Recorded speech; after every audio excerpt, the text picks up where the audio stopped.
What's up, everybody? Welcome to the Spread the Positive podcast. I am your host, Trent Denson, founder of Spread the Positive and STP Productions, where our mission is to bring light to what's going right and to showcase and facilitate efforts that are making a positive impact in our local communities and beyond. Be sure to check us out, spreadthepositive.net. And also, if you're looking to get involved with the STP Podcast Network, please reach out and just check out all the amazing shows that are on the network. We continue to grow. We continue to build. Be part of the solution. Be part of what's going right. Welcome to the show.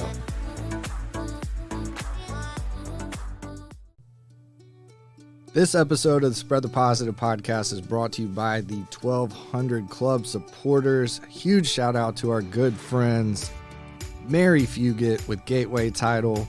For all of your real estate closing needs, be sure to hit up Mary over at Gateway Title. The team at Gateway is second to none, and we highly recommend them for all of your real estate transactions, refinancing needs, and anything of the sort. Please check them out.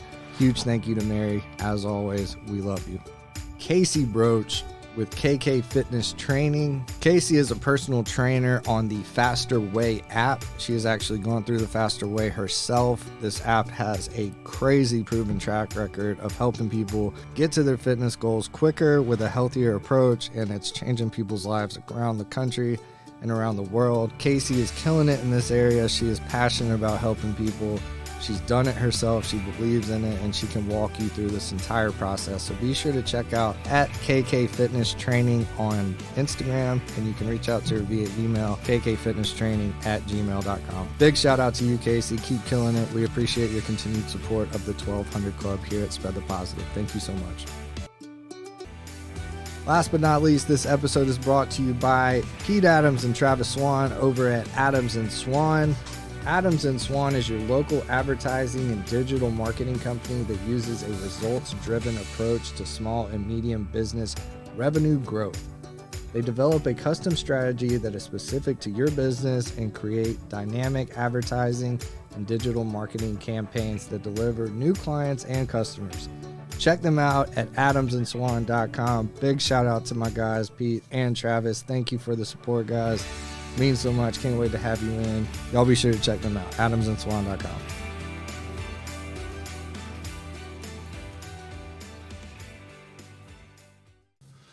What's up, everybody? Welcome back to the Spread the Positive podcast. I'm your host, as always, Trent Denson. I say this a lot, but this one, when I say it's overdue, it is quintessentially, if that's the right word, overdue to say the least. But we're doing a STP Member Spotlight with my guy, Mr. Bryan Nale. Bryan, how you doing, man? Fantastic. Good to be back in the studio 2 days in a row. Man, back to back on them. Back to back.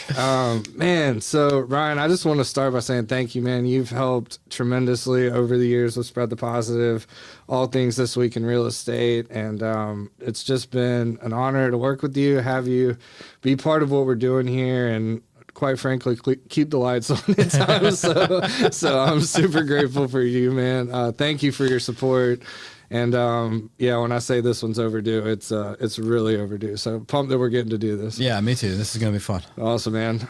So the way I like to do it typically is to take us back to young Bryan, early passions, kind of what shaped the greatness that is Bryan Nale today, man. Greatness, man. Wow, that's some big words. Take us back, man. Young Bryan. Well, so I grew up in Arkansas, and when I was in high school, we moved to Knoxville, Tennessee, and I was 14 years old, you know, had my first real girlfriend. That's tough. All my friends and stuff. Mm-hmm. And I go from a small rural town in Arkansas to a big city in Knoxville, right? Yeah. And Knoxville's not that big of a city, but man, it sure felt like it. I bet it was compared.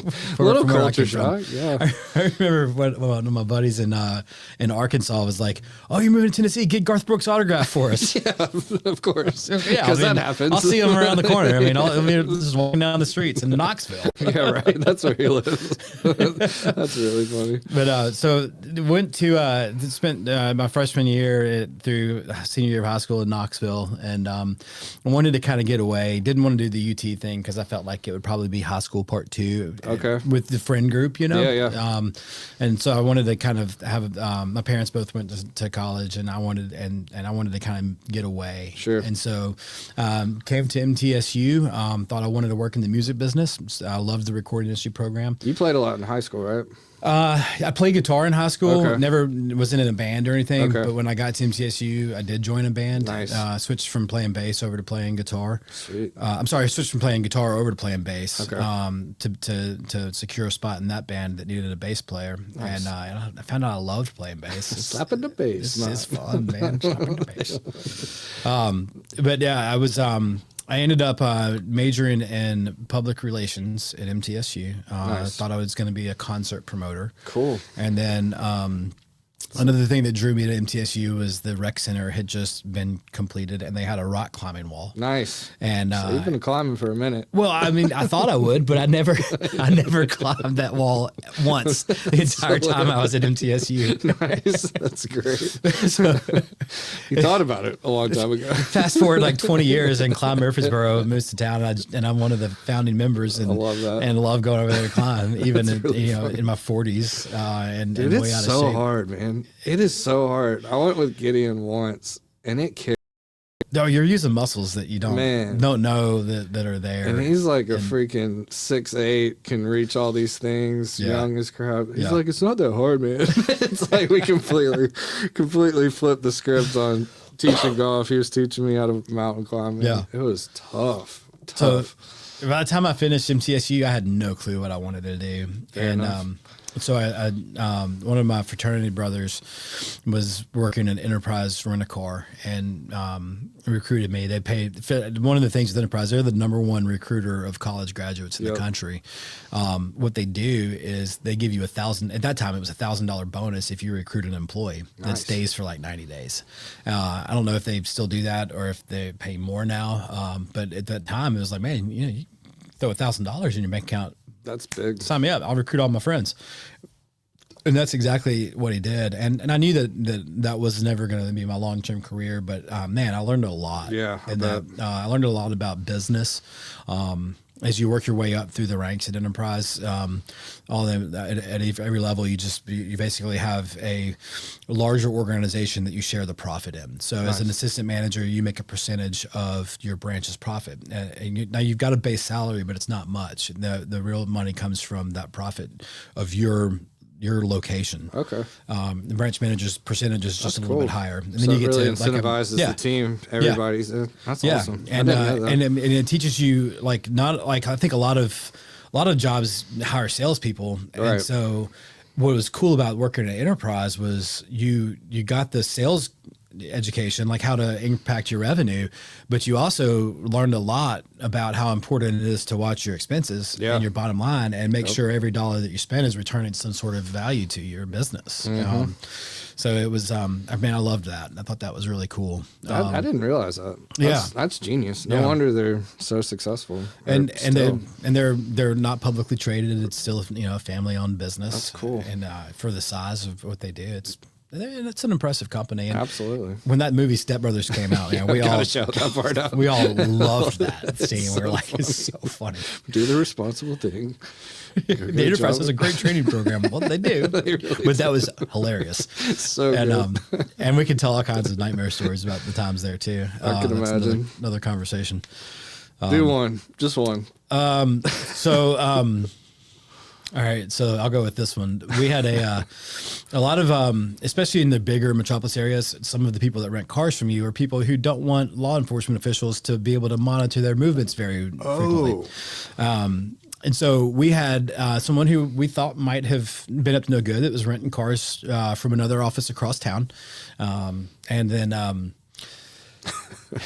one day the car got dropped off at our office instead of the one where he had rented it. And the phone rang and it was the assistant manager at that office. And I picked up the phone. He was like, "Hey man, I think one of my customers might have left something in a car that got dropped off at your late office."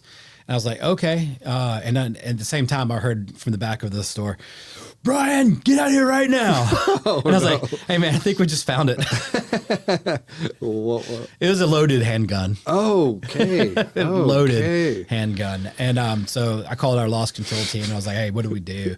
And they were like, no questions. Just give it back to him. We like, it's, you know, we don't know if it's legal for him to own that gun or not. But what we do know is that we don't want him upset with us and mad at you guys. So so just he's gonna let him come back and get it. And we were like, okay, that's what we'll do. So just a day in the life. Yeah, day in the life over at Enterprise. Cars that would have to go and repossess because somebody rents a car from you and you know they're supposed to have it for a week. You take their deposit, you take their security deposit, they don't bring it back. You got to go get the car. You've actually repoed? Oh, dude! As part of that process of getting paid for the profit of your branch, imagine if you lose a $15,000 car. Jeez. You ain't making profit for a while. No. It's gonna take a lot of dig out of that. So yeah, we'd go get the car, and sometimes you couldn't find a car. One time, right, like dude, that's crazy. 2 days before a car was going to get written off as a loss, it finally showed up at the impound lot in Nashville, and so we went and got it from the impound lot, and it had bullet holes in it. Oh my gosh! So. Man, yeah, I bet you got stories for days. Oh man, that's wild. So Enterprise, this is after MTSU too. Yeah, right? This is after MTSU. So what was next? So I was a branch manager at the Enterprise in Springfield, Tennessee, and one of my clients was a lady named Tracy Brown. Still have a lot of respect for Tracy. She got my banking career started because she was a district manager for U.S. Bank. She knew I lived in Rutherford County and was driving to Springfield every day. And she caught me in the office by myself one day, and I'll never forget the conversation. She's like, Bryan, I love the way you run this office. I've been trying to catch you by yourself so I could talk to you for a while. I've got an opening at one of my offices in Murfreesboro for a branch manager, and I think you would be a good fit. Would you like to talk about it? And I was like, Tracy, I think you're awesome. I love you. You're a great client. I don't know anything about banking. Right. And she's like, I can teach you how to do a loan. I can teach you all the banking things. I'm looking for some leadership skills, somebody that can be a good representation of our brand in the community. And I think you've got the creativity and the leadership to be able to do that. Well, that's quite a compliment. And I felt so too. And I mean, it was like, I was humbled, but also appreciative. Yeah. And so, and like I said, at the beginning of the story, I always knew that Enterprise would open a door for me to go do something different. Never in my life did I set out to be in banking.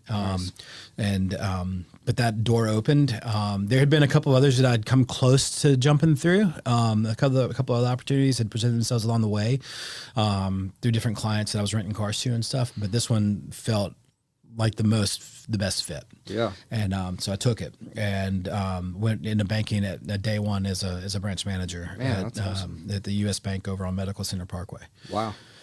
And that's how it started. So I did work there for 6 years. After 6 years, I moved over to First Tennessee Bank and was a branch manager for them for 5 years. And at that point, I was ready to move out of the retail world. Sure. And one of my mentors, and this is, I think, have a mentor. Yes. Like have somebody who is that has some success in their profession. Doesn't have to be the same profession that you're in, but somebody that you can call when you're making career decisions, when you have life you need to talk about. Yep. Like, man, for any young professionals out there, having somebody be that kind of person for you is just absolutely massive. This guy, every time I'm about to make a big decision, he's going to be the guy that I call. That's awesome. And so he is absolutely the guy that I called here. And like, who is it? You want to shout him out? Do what? Who is it? You want to shout him out? Yeah, it's Tom Cribbs. Yeah, he's a realtor with Onward Real Estate. Shouts to Tom. And I mean, I'm going to Townsend with him this weekend. We're we're hanging out with some friends, and we're gonna have a great time. Anyway, that's awesome. When I left Enterprise to take the U.S. Bank job, I actually consulted with Tom, and he's one of the first people I met when I moved to Murfreesboro. I was talking to him, he's like, man, Bryan, banking is awesome. That's a great step for you to take because you'll do that retail thing for a while, but doing that retail thing, you will learn so many different parts of the banking industry, and you'll be able to make a good decision on your next step. You won't want to be there forever. That's not going to be your career move. But what you'll do is you'll get exposed to all these different aspects, and once you can hone in on which one you enjoy the most, you can move into that direction. Yeah. And so sure enough, 11 years later, I'm ready to make that move. Having been at 2 different financial companies, I'm ready to make that move. And I call Tom and I'm like, hey, I think I've narrowed it down to mortgage. Mortgage is where I want to go. And he'd always been my realtor. Yeah. And because he worked with Belinda Arender a lot, Belinda had always done my mortgages. Nice. And he said, well, let me call Belinda and see if there's anything that she can do. And next thing you know, I'm coming into Belinda's office for an interview. Nice. And she knows me. She knows who I am. She's a legend too. She's amazing. Yeah. I can't imagine having a better person to work for and work under and learn from. That's She's awesome. she's such a great lender and a good leader. Lots of compliments to her. And I mean, like when I say I'm coming in for an interview, I've got my suit on, I've got my portfolio, my cover letter, and my resume, and I'm ready to answer all of her questions. I think she asked me one question the entire interview. Really? Yeah. Talk. After she got through laying out how hard it would be to be a mortgage lender. Yeah. And she went through all the different things, like how hard it is, like all the headwinds, all of the, how hard you have to work, how fast you have to be, how nimble you have to be. How, take your computer with you everywhere you go, because if somebody needs a pre-qualification letter on Sunday, they don't care if you're at a cabin in the woods. They need that pre-qualification letter, so you're gonna have to knock it out. Or they're gonna call the next lender, because there's plenty of us out there, and there's some good ones out there that you're competing with. So anyway, the only question she asked was, after she laid out all those hard reasons, was like, hey, so you probably want to go home and think about all this and decide if it's what you want to do, right? Maybe talk with your wife about it. And I said, No. I've talked with Erica. I know this is what I want to do, and I have nothing that you said scares me. I want to do this. That's awesome. And I've got my wife's support. And she said, okay, I'll call HR and set it up. Let's go, man. There was one question, and I'll never know, and I haven't ever asked her, but I feel like if I had said, yeah, I'll go home and think about it and follow up with you, I probably wouldn't have gotten a job. I don't know. Yeah. I don't know. Maybe I would have. I don't know. And and I think hiring now in the climate that we're in is probably different than it was then. So I'm not saying anybody that wants to get a job with just, that's the ticket. That's the way to do it. It's not going to be as easy now, I don't think. But that was it. That's the story of how I got into mortgage. Man, we've been talking for how long, and now it took me that long to tell that story. Yeah, 14 minutes, man. That's good. That's what we're here for. I love the backstory. Yeah. So that was Belinda. Have you been with Belinda the whole time? The whole time. Yeah. That's what I thought. The whole time. So it went from, you want to break down kind of the. Yeah. Well, so in an ironic twist, she was with Iberia Bank when I joined her team, right? So Iberia Bank was a mid-sized regional bank and Tennessee only had a mortgage division, so there was not a lot of brand recognition. Okay. And after I had been there for about 2.5, 3 years or so, approximately, we got an email that said Iberia Bank and First Tennessee were merging. Right. And that's where you started. And that's where I had been for 5 years. And I was like, man, I don't know that I want to go back to working for First Tennessee. Nothing. I left on good terms. Sure. But at the same time, I was like, man, like I didn't like the reason I left was because I wasn't able to do mortgages there. Oh. And wow. And there was a little bit more backstory there too. But it was really, if I wanted to go do mortgages, I wasn't going to be able to do that well at that company at that time. Right. And so I came into the office kind of that Monday morning. I came in a little anxious. Yeah, I'm sure. And a little concerned. Yeah. And I remember Belinda, she had been at First Horizon Mortgage before they closed it during the Great Recession. Like the First Horizon was a national player in the mortgage scene, right? And they closed the whole shop up. Wow. When the mortgage crisis happened. Man. Yeah. That is so crazy. She was giddy. Really? Belinda was beside herself. She said, if you were going to pair us up with another bank, I cannot imagine a better one. And she started like, we're going to have brand recognition. I was like, that's a good point. You know, Yeah, like how many times has somebody like Jonathan Harmon said, hey, you should call Bryan Nale at Iberia Bank. And they're like, I don't know what Iberia Bank is. I'm going to go to the brand that I know, and I'm going to do that. And, and, you know, who knows how many opportunities I missed because just the name. Right? Sure. So she said that she's like, they've got, you know, we're going to be able to take clients and relate, you know, partners to, you know, Sounds games, Predators games, things like that they have tickets to. We're going to have opportunities to work in branches and get referrals from branches. And I was like, all these things she's saying make a lot of sense. Yeah. You know, and sure enough, man, that turned out and then the coup de grace on that whole situation was that aha or realization that, hey man, they don't have a mortgage team. If this is a merger, this isn't an acquisition. Right. They're not going to like just close the mortgage division. One of the reasons that this merger made sense was because Iberia was strong in mortgage, but didn't have a great trust department. First Horizon was really strong in trust, but didn't have a good mortgage division. Right. And the footprints were very complementary to each other. There was not a lot of overlap where you'd have to close a lot of financial centers. Right. Dude, that merger went so great. That's awesome. Sure enough, our team led the mortgage. Like no, you know, it was smooth as could be. Nice. It was great. And then not long after the actually closed, after the transaction closed, it was announced that TD Bank was going to acquire First Horizon. Right. And this was an acquisition, not a merger. Right. Ended up never closing, but as it got closer to closing, our team just got a little concerned with how that was going to go. Now, I mean, First Horizon's an awesome company, and I've got no bad vibes there or anything, and I've got a lot of friends that still work there, but we just weren't sure how mortgage was going to be received. Worked out there. So we and also it was a time of change in the industry. We were transitioning out of that low rate environment to a completely different world, and Bullen and I went to lunch, and there's a big story here, but I was thinking about leaving. It was pretty close to making a decision to leave.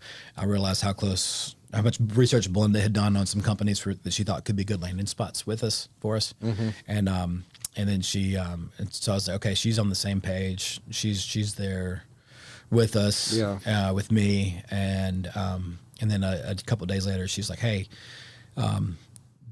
John and Chris, the CEO of Primis Mortgage and the national sales manager, are in town. Would you like to talk with them? Sure. I was like, yeah, absolutely. So I met those guys at the Starbucks over on Medical Center Parkway.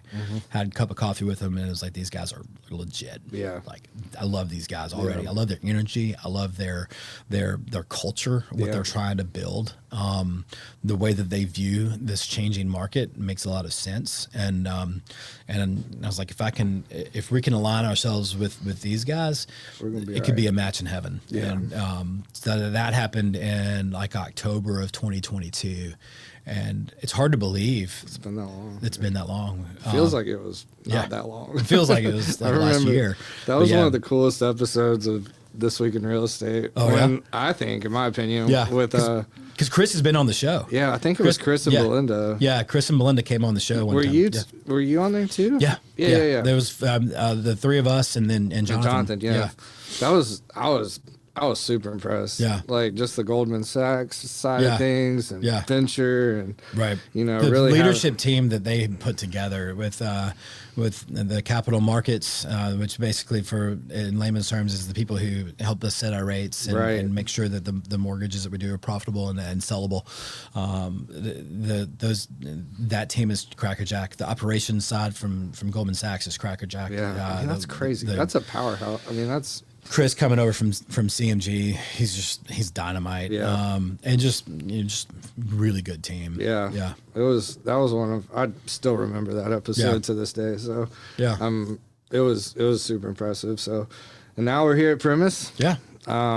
You're a part owner over at Cedar Glade. Yeah. Doing a lot in the community, Diplomat, leadership, Rutherford. Yeah. You've checked quite a few boxes around here, man. That I think was like as I was those 11 years that I spent in banking, I was very happy that both banks completely supported community involvement. Nice. So I got involved with the Chamber of Commerce early on in my time at U.S. Bank. In 2009, I became a chamber diplomat and have been to this day. Wow. Have had the opportunity to serve on boards. I was the president of the Domestic Violence Board You've been a for 6 diplomat years. since 2009? Yeah, Dude, that's crazy. Chamber of Commerce, man. I love Wow. it. And I love what the chamber does because we've got a lot of great nonprofits in our community. Yeah. And they serve our community very well. And there's the diversity of them too is great because there's great ones in animal services. There's great ones in homeless services. There's great ones in victims of crime and a lot of different areas. Yep. And feeding the hungry. There's so many great nonprofits in our community. But what the chamber does, and I think this is something that was kind of a pivot moment for me when I was trying to explain this to somebody who was like, man, the chamber doesn't really do much for the community. What? And I hadn't been a diplomat for 3 or 4 years at this point. I was like, man, well, no, they don't give back to the nonprofits. Sure. They support nonprofits in roundabout ways, but what they do is they pour into the small business community. Right. They pour into the tourism of our community. They pour into so many different areas. And I was in the leadership team of the Diplomats at that point, and it's like, okay, if this is one person's perception of why he's a little disenfranchised with the Chamber of Commerce, maybe we need to make sure that all of our diplomats really understand Sure. all the different ways the chamber supports the community, and we let the nonprofits do their thing, and we support them in roundabout ways. But the chamber pours into businesses that are opening up, businesses that are open, that need networking opportunities, businesses that need help from the Small Business Development Center, the tourism, the economic development, all of these different aspects of business in our community that the chamber supports are massive. And Leadership Rutherford is one of the coolest ones. Right. We'll talk about that. Yeah. So what was that experience like for you? So Leadership Rutherford was awesome. You spend a day each month with your classmates, and it's about a 9-10 month program, and you go on a retreat at the start of the program. You get to just really, I've seen people who are like business legends in the community that have lived here, since grade school. And they come out of Leadership Rutherford saying, and I learned things about my community that I didn't even know. You do a police ride along, so you get to see a part of the city that you may not necessarily get exposed to on a regular basis. You get to take factory tours like at Pillsbury and General Mills. We took a tour at Nissan. You get to do. You spend time with the nonprofits, and you spend time with the arts, Sure. All these different aspects of the community. And Leadership Rutherford's turning 40 years old this year. That's crazy. Wow. The program's been around for 40 years. So next week Man. we have a big 40th birthday party. Oh boy, I bet that's going to be quite the gonna party. That's going to be quite the party. Well, man, you're also. You want to talk about Cedar Glade? Let's a little bit. I mean, a little bit. Yeah. I'm a partner at Cedar Glade, just in a small level. I think it's. I've always had a little bit of an entrepreneurial Sure. aspect to me, and what I see happening over here, I thought was a cool place. Yeah. So when they'd been open for a little over a year and opened up an opportunity for a round of capital, and I was happy to jump in. Nice, man. So my involvement here is minimal, but It's more. You're pretty involved. pretty involved. But really, my focus is definitely on a mortgage. I got you, man. And making sure, because that's where. The ability to help somebody to get into a home, whether it's their first home or a dream home, is just such a cool experience. I love that. Maybe it's an investment property that they see as a means to help provide for retirement income or cash flow at their younger age, whatever the situation might be. Real estate, I never knew. And it's funny because a lot of the time when I was working in retail banking, I thought I saw my friend Tom and how much fun it might be to be a realtor, but man, there were parts of it that I didn't think were my skill set. Sure. Namely negotiation. Yeah, I get it. And it's tough. And so then I see people like that are just really, really strong negotiators.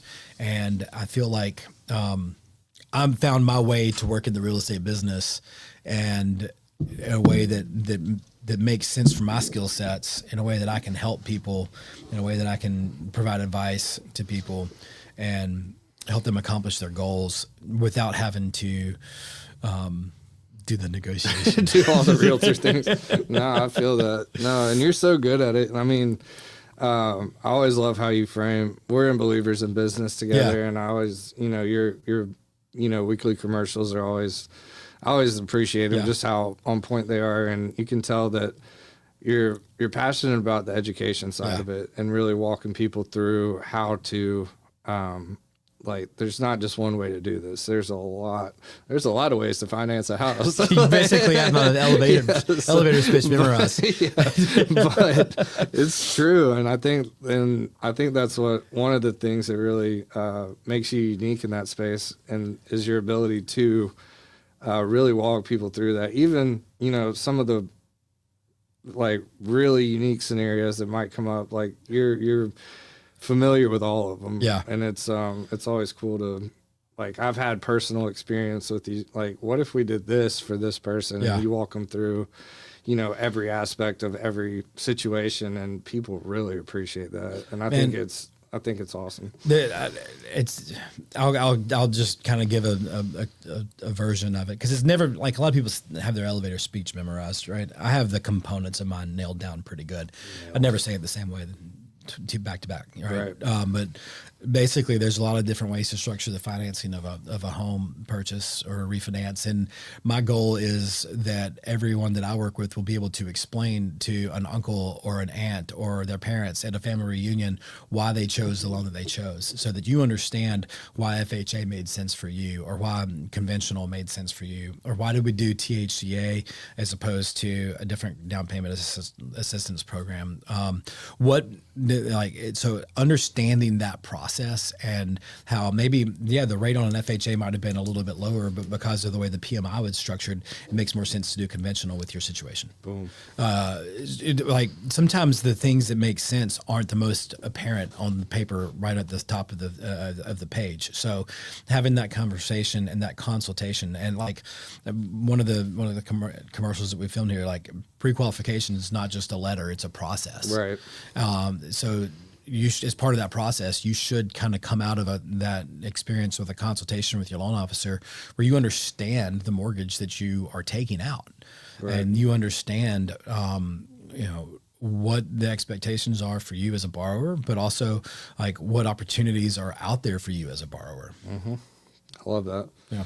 Yep. You've, like I said, I've seen you in action, multiple different scenarios, and it's always pretty.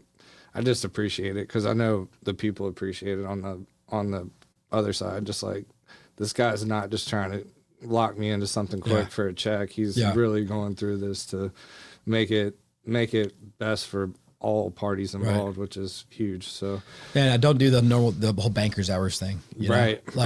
If people work during the day, so sometimes the best time for them to talk is going to be at 6 o'clock on a Tuesday night. And I tell and one of the things I tell everybody that applies with me is, hey, buying a house is a big deal, and I want you to be able to sleep at night. So if you have a question on a Thursday night at 6:30, shoot me a text, give me a phone call. I'll respond.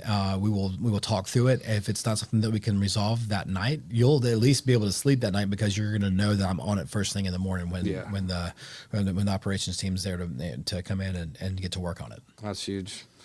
All right. Another thing I know about you, big music guy. Yeah. You told me to ask you this off mic. So I'm gonna indulge you, man. Talk to me about some of your biggest influence, music wise, and what you're doing in the music game these days. Oh man, you framed that question well. It takes me down a different path. Biggest influence, probably Stevie Ray Vaughan. Let's go.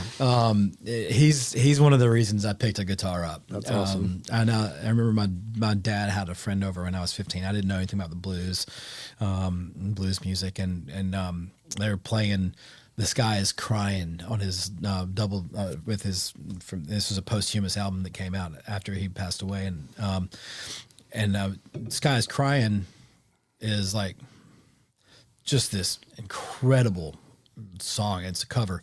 And then there's a version of Little Wing on there. And I'm like listening to Little Wing. I'm like, that's a Jimi Hendrix song, but this was like, there's no lyrics. It's just musical. And I'm like blown away. Yeah.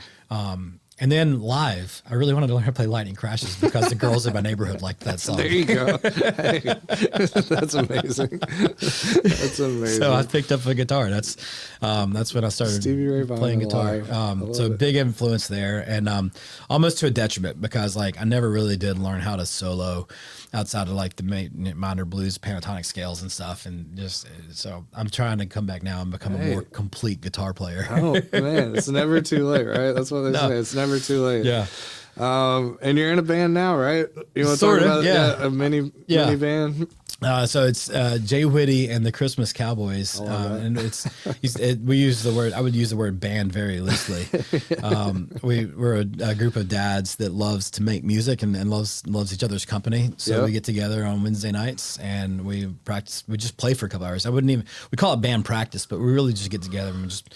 Hey, what song do we want to play? And we get together and we play, make some music, have a beer, just enjoy each other's company. 2 shows a year. So 2, sometimes 1. But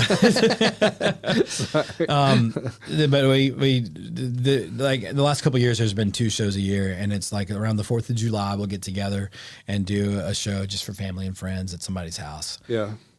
And it's just for fun. Right. It's just to get people together and have a good time. Nobody should come to one of our concerts and expect to like musically be blown away, because we're all dads. We all have kids that are doing life and have activities, and we all have careers that we're focused on. So we're just a dad band. And then the cool thing that we do is, and hence the name, the Christmas Cowboys, is that in December we play a show that is a little bit more of an elevated experience, so to speak, where we will try to raise money for a nonprofit. Nice. And I can't tell you to date what we've raised, but I can tell you that this most recent year, which is the only year that I've been in the band, we were able to raise $7,300 for the Domestic Violence and Sexual Assault Services Program of Murfreesboro, Rutherford County. Let's go. That's amazing. I used to be the president of that board, right? So for 9 years, I was on that board of directors, 6 of those years as president. And I know, especially with budget cuts and things like that at the federal grant level, for them to basically just be able to show up and get a check.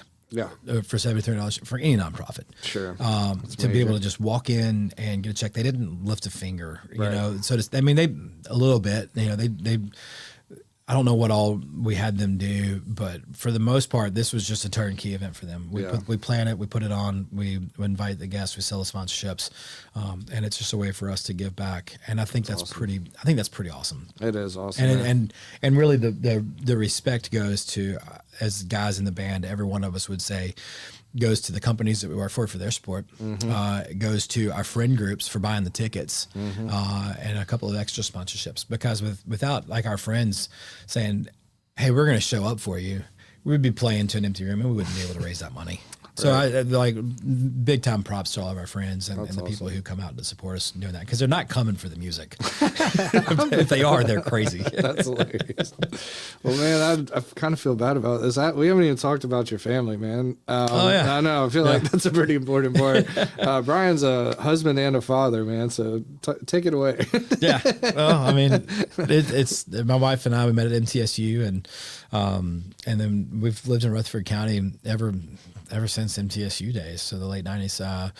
We've got a son who's 13, almost 14, a daughter who's 10, almost 11. And man, it is like we're no different than anybody else, other than the fact that I think that we're blessed that our kids are happy, and for the most part, they got their I can only imagine any being normal, a kid, teen and preteen kind of, especially in this day and age, it's got to be tough moments. But they're happy, they're healthy. Same with us. Eric and I are both happy and healthy. We've got a good relationship. I test her patience on a pretty regular basis. Just a touch.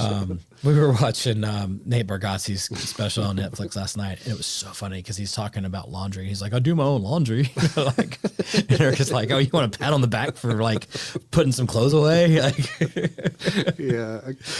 That's a funny bit. Yeah, that guy's a genius. Yeah. For sure. Well, shouts to the whole fam. Yeah. I know that's a big part of your life. And I'd be absolutely remiss if I didn't give my wife a ton of credit. Man, Yeah. because like, obviously when I made that move from retail banking to mortgage, there was a reason. I wasn't super excited with my career. I felt like I was kind of stalling out. I was ready for the next challenge. But for me, that next challenge, the one that I wanted to pursue, was going to a job that's 100% commission. Right? Terrifying. So that's 7 years ago. So my kids are what, 7 and 3? Yeah. 7 and around about 7 and 4. Mm-hmm. Man, there are not a lot of guys that can leave a comfortable salary, 3 weeks paid vacation a year, good 401k match, and go to a job that's 100% commission. We only get paid when loans get to the closing table. Yep. And my wife's success in her career and her work ethic and how hard she works at her job, Yep. And her support and saying, hey, I believe in you. I believe that you can do this. That's everything. Meant the world to me. Yeah. So I that's what, everybody talks about their why. For me, that's my why. She believed in me, and I believed in myself to take that step. And I don't want to let either one of us or our kids down. So I try to show up every day and make a difference for people. And I believe, and one of the things all the way back to Enterprise, man, if you take care, Enterprise's mantra for their management and their leadership team is if you take care of your employees, you will have employees who take care of your clients. Yep. If you have a great client experience, you give good customer service, then your profitability and your growth will take care of itself. Yep. And I've kind of held on to that tenet all through my career. Now, at this point, I'm not in management. I don't have employees, but I still believe that I can support my fellow loan officers so that my company has a good name in town. Yep. So if we can support each other and we have a good team of loan officers, we have a good operations team supporting us on the back end, crackerjack. I mean, I can't tell you how awesome our ops team is. Having the support of them allows us to give our clients a great experience, because I can be great on the front end during the origination phase. Take a great application, answer questions at night, do the consultations on Saturday mornings, whatever. But if once we get under contract, if I don't have an operations team that gets that thing through processing and through underwriting in a fair amount of time so we can move the closing date up if we need to, we can be nimble when we need to. If I don't have that, everything on the front end just falls apart when it doesn't close on time. Those closing dates are not suggestions. Yeah, exactly. No, they're not. So that's so I feel like if we can do those things, then we'll close plenty of loans. We'll serve plenty of families, and we'll take care of everything on the back end. I love that. Love that, man. Well, got to ask you a couple of the signature STP questions. Yeah. The tagline is bringing light to what's going right. In your world, what would you say is going right? Man, I think one of the coolest things that's, we talk a lot about how the mortgage and the real estate industry is hard right now, and it is. But man, what's so cool is first-time home buyers having a legitimate shot now at buying a house. Because for a few years there, THGA was just a non-starter. Yep. And THGA is Tennessee Housing Development Agency. It's your first-time home buyer program for the state of Tennessee, where they can get some down payment assistance. Yep. And if you're selling a house in 2020, 2021, first half of 2022, rates are so low, and you're dependent on your home selling so that you can get to where you want to go, or you just want to make as much money as possible on your house, good for you, right? Right. You've got your house goes on the market on a Thursday afternoon. By Saturday morning, you've got 10 offers, 12 offers, 20 offers, and 5 of them are THDA, 3 of them are FHA with no down payment assistance, and the rest of them are all conventional and cash. Sure. Those THDA offers never get looked at. Gone with the wind. They could have been an easy file for a loan officer to close. They could have been an easy file to get to the closing table, because a lot of them are. They're not really, if it's, in my opinion, if you've got a good loan officer who's pre-qualified client for a program, you shouldn't worry about what the program is. You should worry about the terms of the offer and the contract. But that didn't happen for 2.5 years. And so the coolest thing about this market was the ability to start to use those programs again to help people become homeowners. Yeah. That's definitely something that I think is going right in this market right now. I love that. Love that. Another one of the closing questions. Who's someone in your life that kind of lives out the mission of STP on a personal level? What's going on, everybody? Super excited to announce another member of the STP 1200 Club, our family over at P's and Q's Pickup, your local junk removal specialist, your one-stop shop when it comes to getting rid of things you don't want or need. We take just about anything, including furniture, appliances, trash, construction debris, and more. We prioritize eco-friendly disposal practices as we sort through everything in order to keep as much out of the landfill as possible. But yeah, we recycle and donate what we can and properly dispose of the rest. We offer volume-based, flexible pricing options and can do anything from a single item to a full property clean out. Give us a call or shoot us a message at 615-995-9881 to schedule your free, no obligation estimate today. Huge shout out to the team at P's and Q's Pickup, Matthew, Pookie, and Haley. We greatly appreciate y'all. Super excited to have y'all as members of the 1200 Club. Y'all be sure to stay tuned for some great content from these folks. Their social media game's already on point, but excited to have them in studio utilizing the benefits of the 1200 Club. Huge shout out again to P's and Q's Pickup. Be sure to check them out. Just Google P's and Q's Pickup and you will find the best junk removal specialists here in Middle Tennessee. Think about that one for a second. And that's a tough question to ask or a tough question to answer because it's a lot of people, man. I know, I love it. It's a lot of people. Love that part. So I'll go with,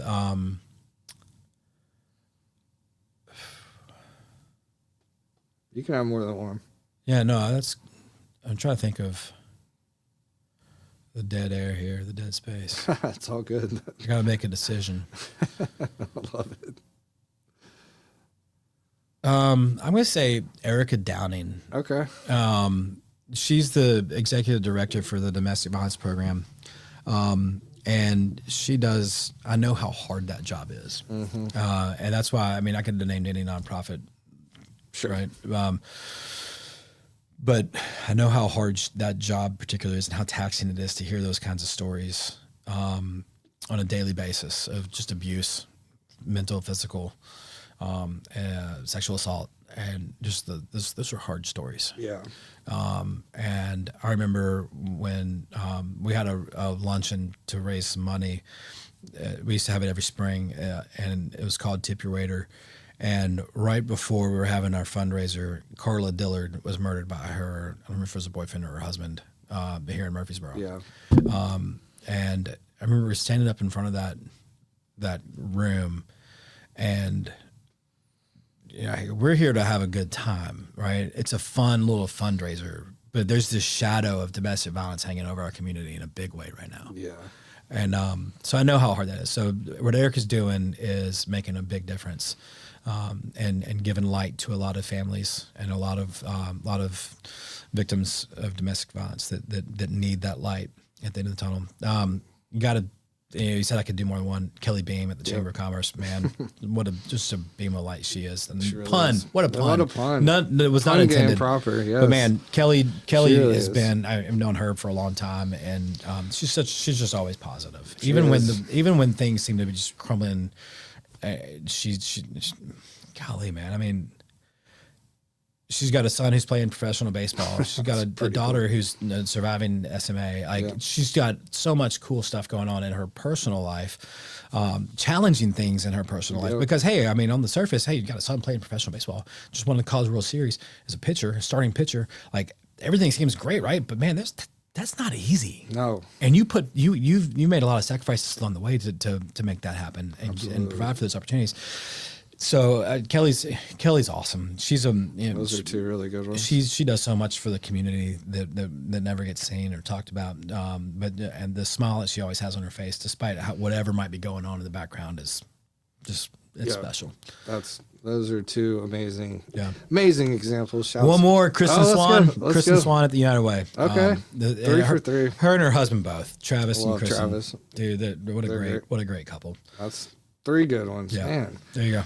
Overachiever here. That's what I'm talking about. Took me a minute, but I gave you 3. Totally made up for it. No, that's awesome. Well, I got one more, man.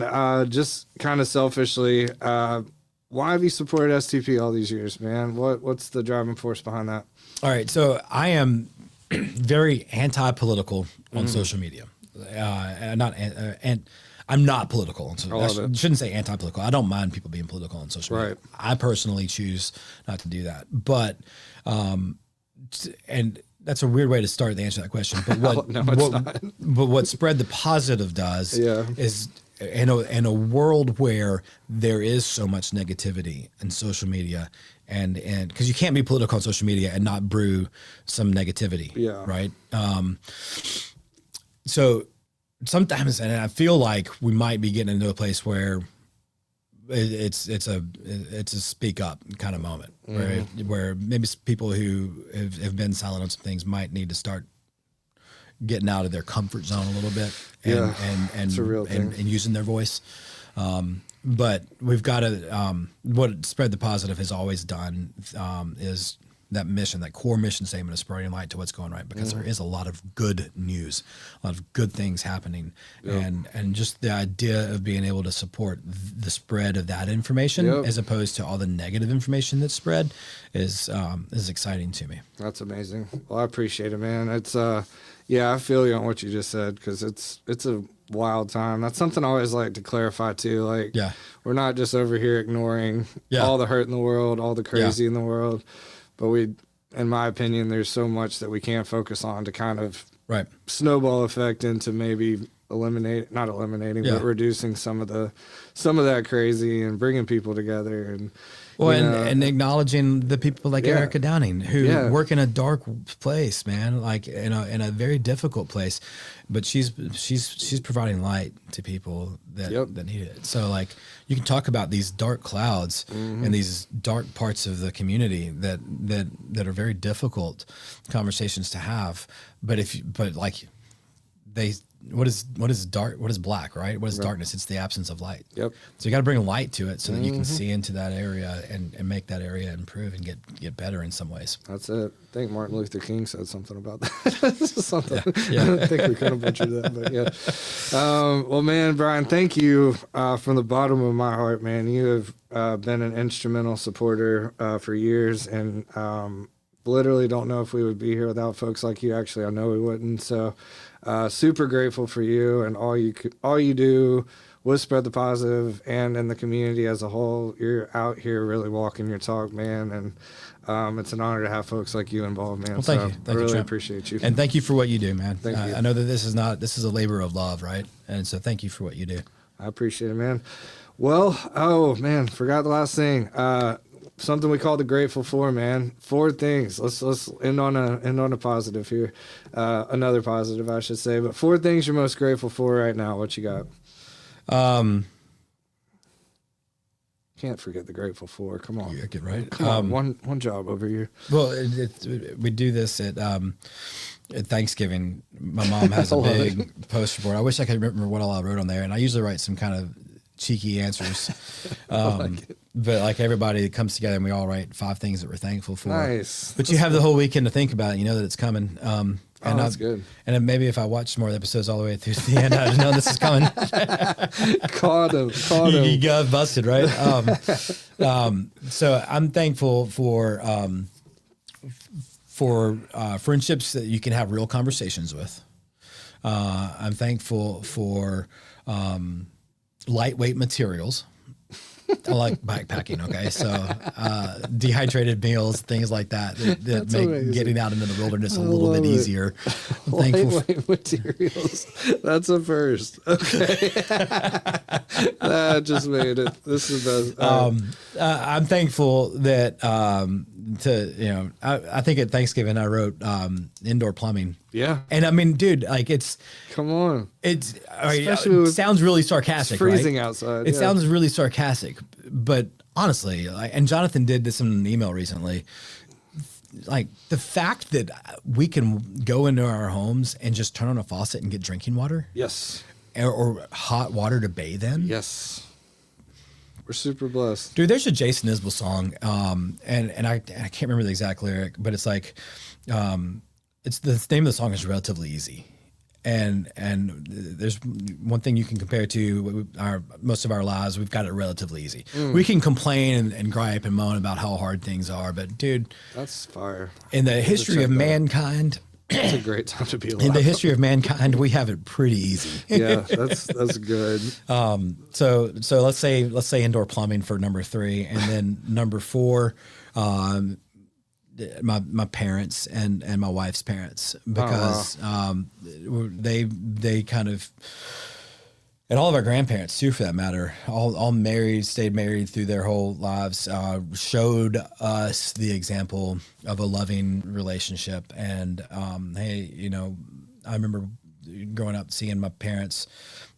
They weren't always, everything wasn't always roses. Yeah, of course.